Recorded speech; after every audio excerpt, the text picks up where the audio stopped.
and the better. So we're reading is the Bible stories from the Old and New Testaments. Read and learn. Right here.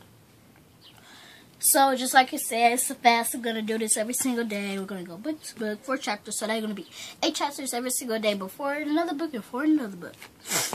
So we're going to start with all the way over here.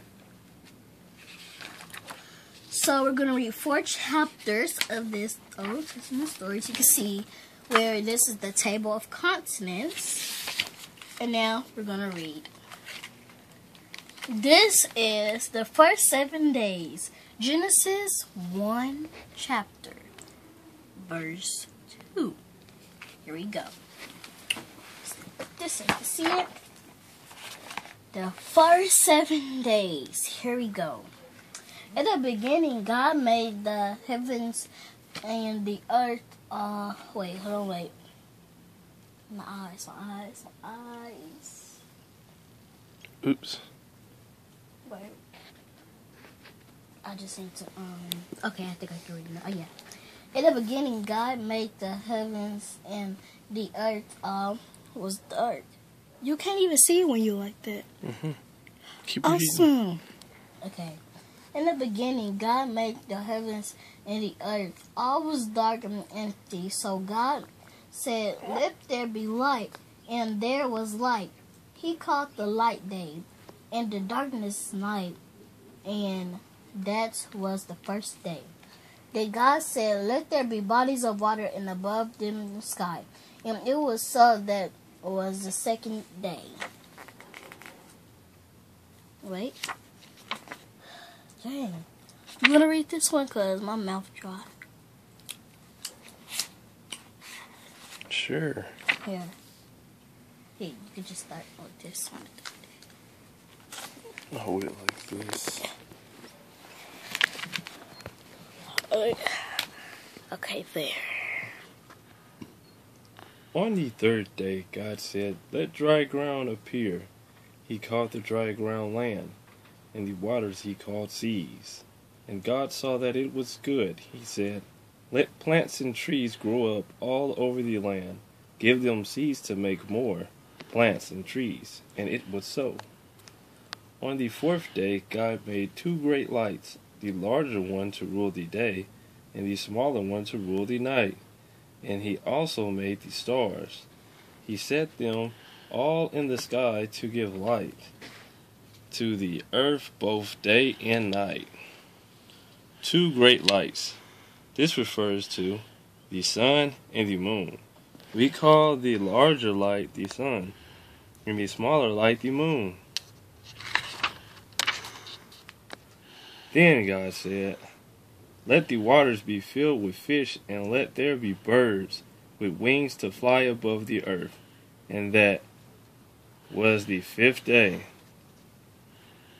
On the 6th day, God made the animals to live on the land. He made sheep and cattle.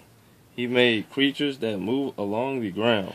He made wild animals of every size and shape. And then he said, "Let us make people in our likeness, and them rule over the fish and the birds, and over other living creatures." So he made man.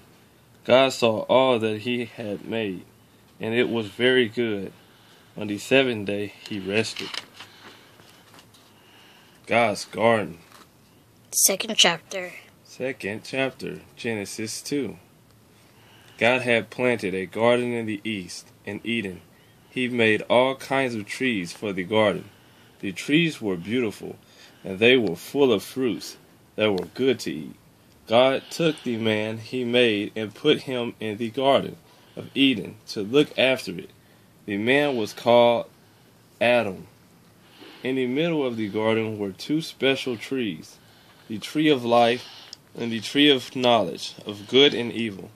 God said to Adam, "You must not eat the fruit from the tree of knowledge of good and evil, but you may eat the fruit of any other tree in the garden."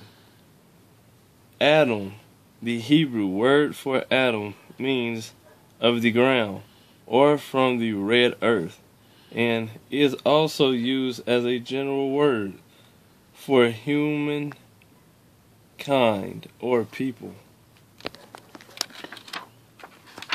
Second chapter, let's go. God saw that it was not good for the man to be alone. He filled the garden with every kind of bird and animal. Adam named them all. But none of the animals was a good partner for him. So God made a woman to be Adam's partner and wife. Adam called her Eve. Eve. The name Eve is the English version of the Hebrew name Havana, which sounds like the Hebrew word for living. Havana changed into the Latin form Eva and the new Eve in English. Third chapter. Genesis 3. The snake in the garden. Adam and Eve ruled over the animals in the Garden of Eden, but the snake was very sneaky. He led Eve to the tree of knowledge of good and evil. He said to her, "Why don't you eat the fruit from this tree?" Eve said, "God told us not to eat that fruit." The snake climbed into the tree. "But it is the best fruit of all," he said. "It will make you wise. I won't hurt you."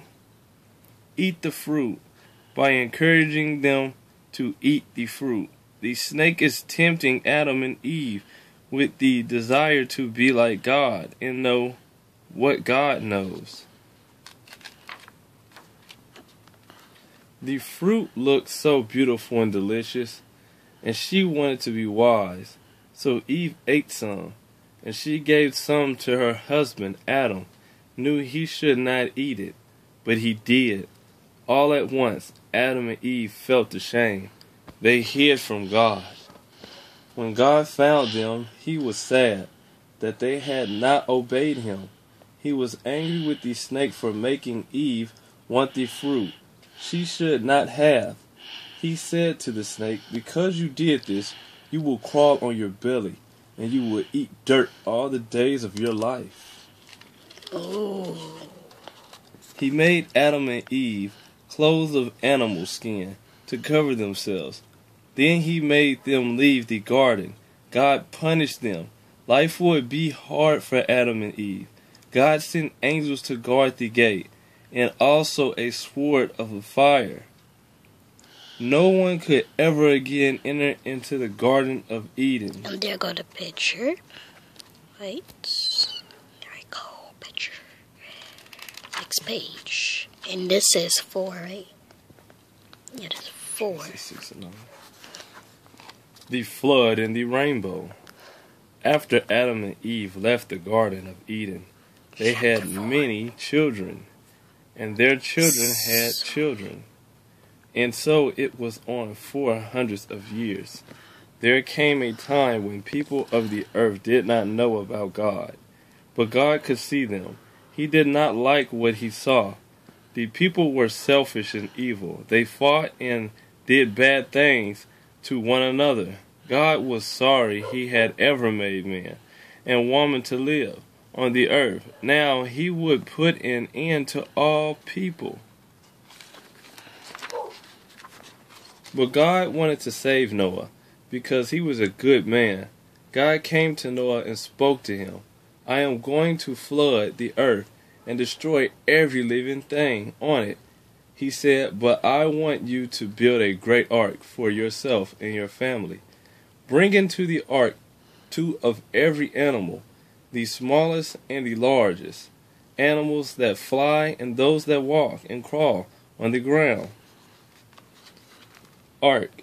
The ark is a large box of boat, created to float, not sail. It was huge, 3 stories high, and the length of 1.5 football fields. Noah built the ark from wood. He made it large enough to hold all the animals and enough food to feed everyone. When the ark was ready, the animals came in 2 by 2. At last, Noah and his wife and his 3 sons and their wives went into the ark. The clouds came, and the rain started to fall. It rained and rained. It rained 40 days and 40 nights. The earth was flooded, and every living thing was destroyed. But Noah's ark was well built, and floated on the waters. Inside it was dry and warm. At last it stopped raining, and God remembered Noah. He sent a great wind, and the water began to go down. After many days, Noah sent out a dove. When the dove flew back, the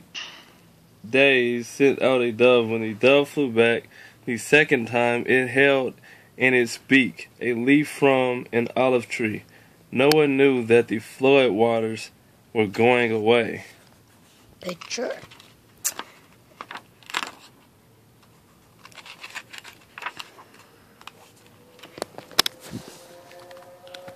He waited 7 more days and sent out the dove again. This time the dove did not come back. Noah knew that the dove had found dry land to live on. So he opened the ark and let out all the animals. Then God made a promise to Noah. I will never again use a flood to destroy life on earth. Life will go on because of you and your family and the animals you took on the ark. Then a rainbow appeared. The sky, look at the rainbow, God said to Noah. It is a sign of the promise I have made to you. I think that's about the end of it. Yep.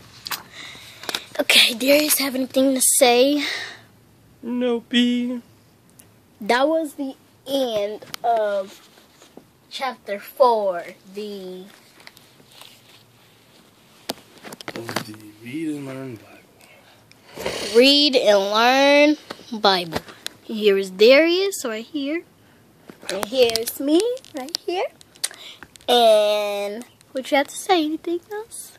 And we're God gonna bless you. say Thank you for your time. and we're gonna say a bless you. prayer. Lead us off in a great prayer, Taylor. Can I read this? Yes. Okay. So we're gonna do this. Okay. And we're gonna say this prayer. Ready? Bow heads, please. Our Father who art in heaven, hallowed be thy name, thy kingdom come, thy will be done on earth as it is in heaven. Please give us this day our daily bread, and our trespasses as we forgive those who trespass against us, and lead us not into temptation, but deliver us from all evil. For thou is the kingdom, and the power, and the glory forever. Amen.